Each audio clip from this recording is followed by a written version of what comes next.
right here at this intersection to help keep traffic moving. So I know this gets busy, and then obviously this right turn is really fun in the summertime when there's people coming to and from the beach. Sometimes you only get one. I mean, I literally sat there, and only one car makes a right turn because they had so many people coming to and from the beach. But that's sometimes the sacrifice you gotta make. You know, at Bradford Beach, they have the stop for pedestrians sign, but you only have to stop if there's pets walking. Is that something we would ever consider up by the lake, to make that one So intersection more than just less- flashers, actual stop if there's pedestrians in the roadway. Right, just like they have at Bradford. On Lincoln Memorial. Mm-hmm. And that might ease the congestion at that big one on Capitol that's always congested because there's not a lot of other, so it's just a Yeah. thought. One thing is I've walked more this summer, like South Lake after they've redone it, it's nearly impossible as a pedestrian to walk. They were gonna put some marked crosswalks and they aren't, they're just regular line.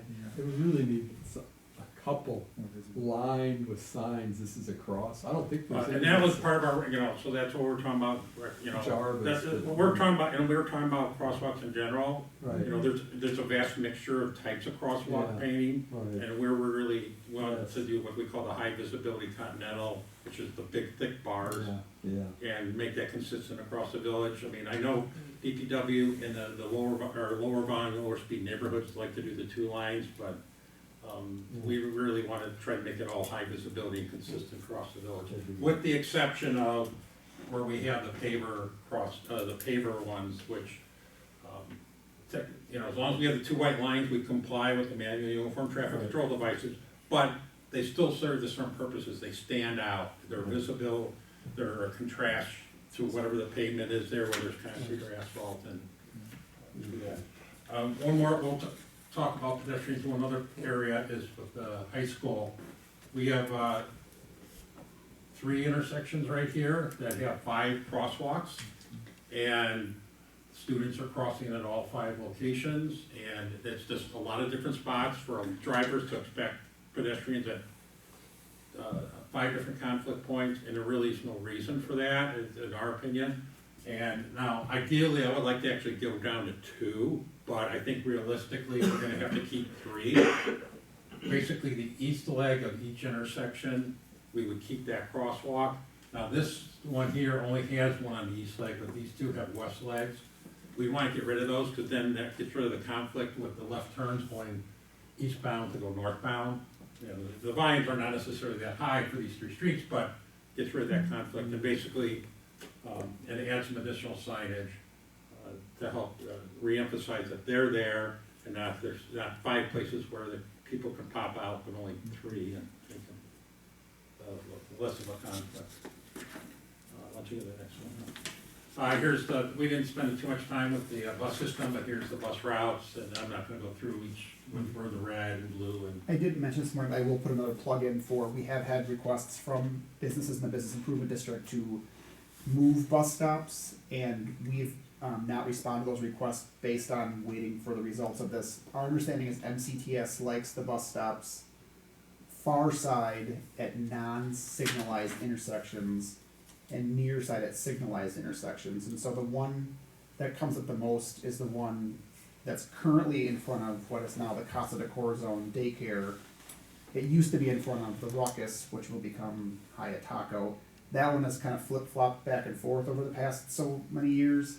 And our understanding is MCTS preferred it where it used to be, and now we've got a request for where it used to be, but MCTS said they will not be switching around every 5 years for us. Make up your mind and, let us know. So one more plug for Business Improvement District. We have had that, and then the other one was in front of Boulangerie, coming southbound, that'd be Lake Bluff, right? Yep.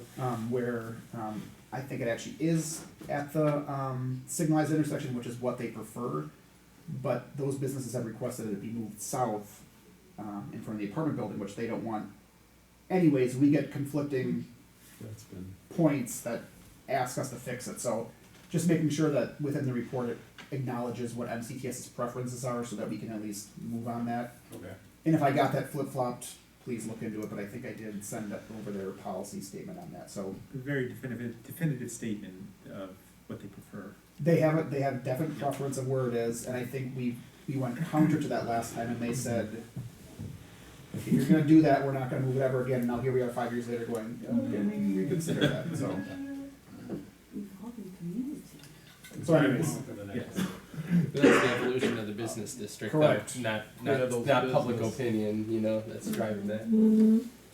All right, and then, you know, pretty much this is your bike route system, in terms of the red, whereas where we have actual bike lanes.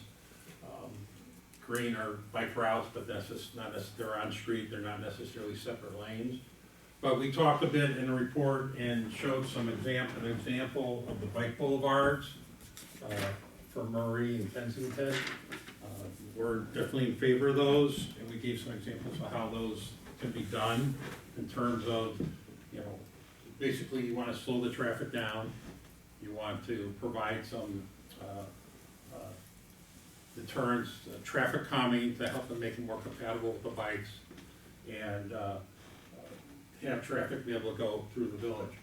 And that's why with the traffic signal too, that's why another, as I mentioned earlier, Murray has a traffic signal right there, so that really the crossing there becomes easier with the signal in conjunction with that. And then we don't have to, the city bikers don't have to kind of, by the rules of the road, they're supposed to be like the cars that stop, and alternate, and that gets a little messy, so unless they get off their bike and walk, so like a pedestrian. Are these signed or marked bike routes? They will be. The These are bike your boulevards. these are Yes. your recommendations, Well, they- or these exist in the plan now? They They're don't in the exist plan. physically, they're in the plan, and we just kind of re-looked at them and said, yes, this makes sense, because, But you're talking about shifting that northernmost green one up to Kensington? no, that would stay. Because that's not Kensington. No, Kensington's right up here. Right. But No, you no, said this is Kensington the would be a bike existing- Boulevard? Didn't you say Kensington would be a bike boulevard? Yes, yeah, I think both Kensington and Murray are not shown on this. Man, Correct. this is the current plan, those are the routes, the boulevards would be added on top of that. yeah, Gotcha, okay. right, and that was part of the original bike pedestrian plan for the village, and we're just re-emphasizing what they said, and it makes sense. Okay. And then, of course, we talked a little bit about, one of the complaints we hear is, you know, other people using sidewalks that they're not supposed to. You know, particularly in this case, adults, you know, if you're over 12, you're not allowed to be using the sidewalks, but senior citizens and others are complaining about them using it. There's unfortunately, no engineering solution to that, but we're talking about, you know, education, as we brought that up before, is education, repeat that, get that word out to people. You know, I hate to say selective enforcement would be nice, but we also know the police department has a lot of other things to do. But if we can, again, encourage people to use that.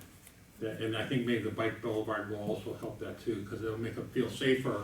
What's nice is, I mean, there's a lot of different kinds of bike riders. There's the professionals that'll ride anywhere with any traffic. There are other folks, and then there's folks a little more less comfortable riding on busy streets like Oakland and Capitol, and we give them a parallel route on Kensington. Now, granted, that's a little far north, but especially on Murray, to take another route to get through the village and not have to be on the busier street and be near the traffic. Your bike boulevards are pretty easy to implement too. Living in Madison, or you know, growing up in that area, I actually used to ride 5 miles each direction on pretty much a bike boulevard the whole time, and Yeah. it's a matter of adding essentially just marking on the road and a few signs, and so I mean that's probably one of the easier things to implement in this project. So. Right, the only thing that we could do differently is, some bike boulevards will put these like mini traffic circles in the middle of the intersections of some of the cross streets. And that really is more for traffic calming for the cars that are going through that, as opposed to, you know, as far as affecting the bike traffic, and it just makes it a little safer, so. That doesn't necessarily have to be, but that's one of the design elements that could be. And then we have here our favorite, we've heard lots about, the Metro Market.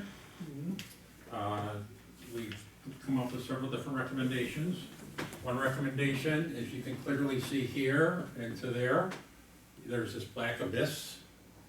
in the garage, and it's hard to see in there. Oh, And so we're recommending, I mean, we're not lighting experts, but they have a lighting expert go in there and increase the lighting at the entrances, both entrances. it's true. So that, number one, if you're inside the dark garage and you go into the bright sunlight, you don't get temporarily blinded, and then, or reverse, you're in the bright sunlight, now you go into this dark, and there's, unfortunately, the way this was designed, the, main exit of the grocery store on the bottom level's right there too, so there's pedestrians, especially with carts or walking around there. Even on a gray day like today, there was a big contrast between the garage and outside. It's definitely not well lit for whatever reason.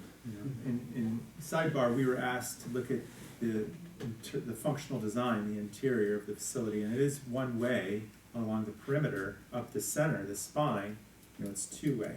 And the question was, could there be a defined entry in one of the sides on the north and an exit on the south, as opposed to having two?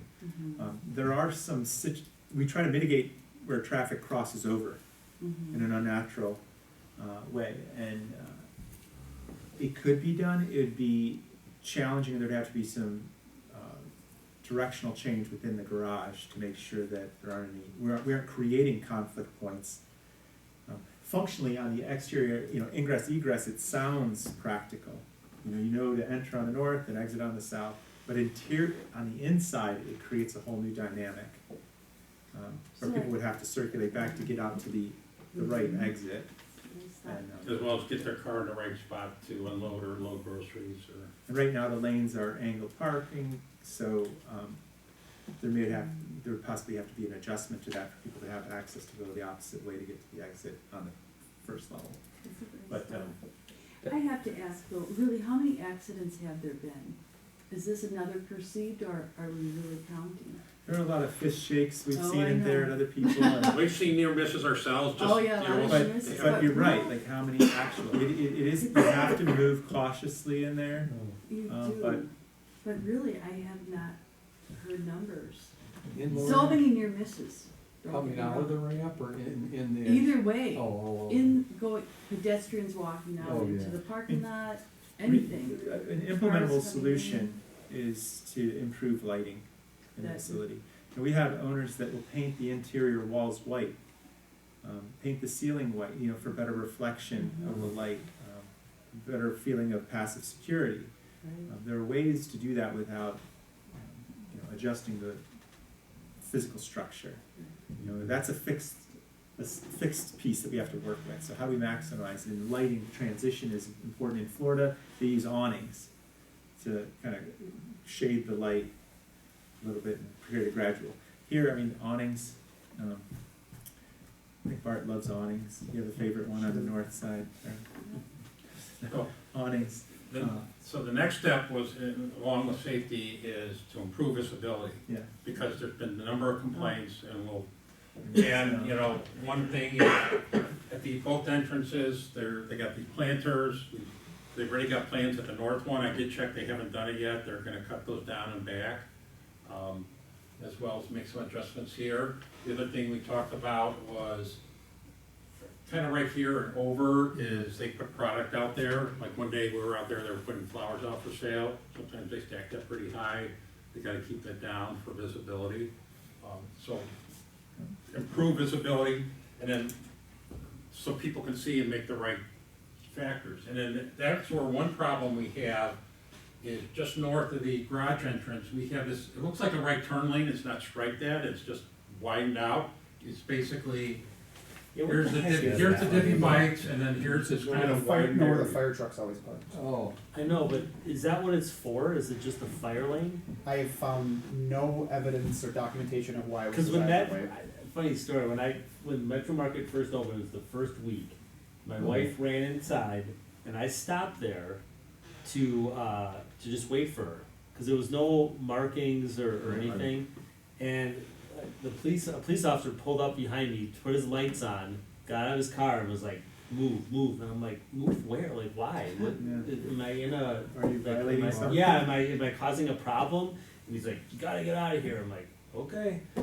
It's not signed for a fire lane, but it's definitely something I need to confirm with the fire department if for some reason it was designed that way and they need access to it, but no one to this point has been able to. Yeah, it's like 6 parking spots that could be used, but never, Yes. no one's allowed to Well, use it for We anything. don't wanna use them because they block visibility, and Okay. again, this morning I threw the fire department under the bus and mentioned I've seen them there before.